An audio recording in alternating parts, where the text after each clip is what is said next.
Учурда биз Базар Коргон районунун Борбордук аянтында турабыз. Бул жерде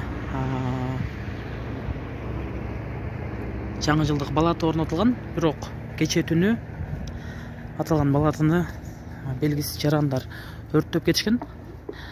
Эртең менен 5:40 чамасында Базар Коргон райондук өзгөчө кырдаалдар башкармалыгына балатын өрттөнүп жаткандыгы тууралуу маалымат келип түшкөн.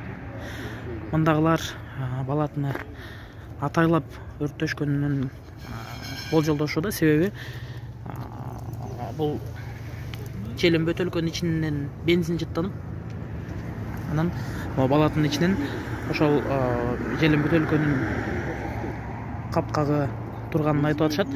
Бул боюнча райондук ички иштер башкармалыгына арыз жазылып, кылмыш козголоорун мындагылар айтып атышат.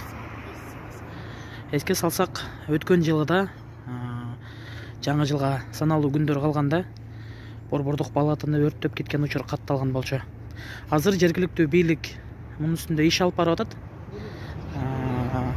Бүгүн кечке чейин балатыны кайрадан ордуна кылып коюуга аракеттер көрүлүп жатканын айтып атат.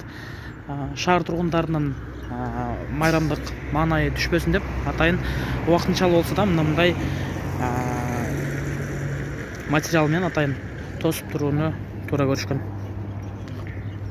Мындагылар бүгүн Базар Коргон шаарында майрамдык кече өткөрүлөрүн айтып атышат.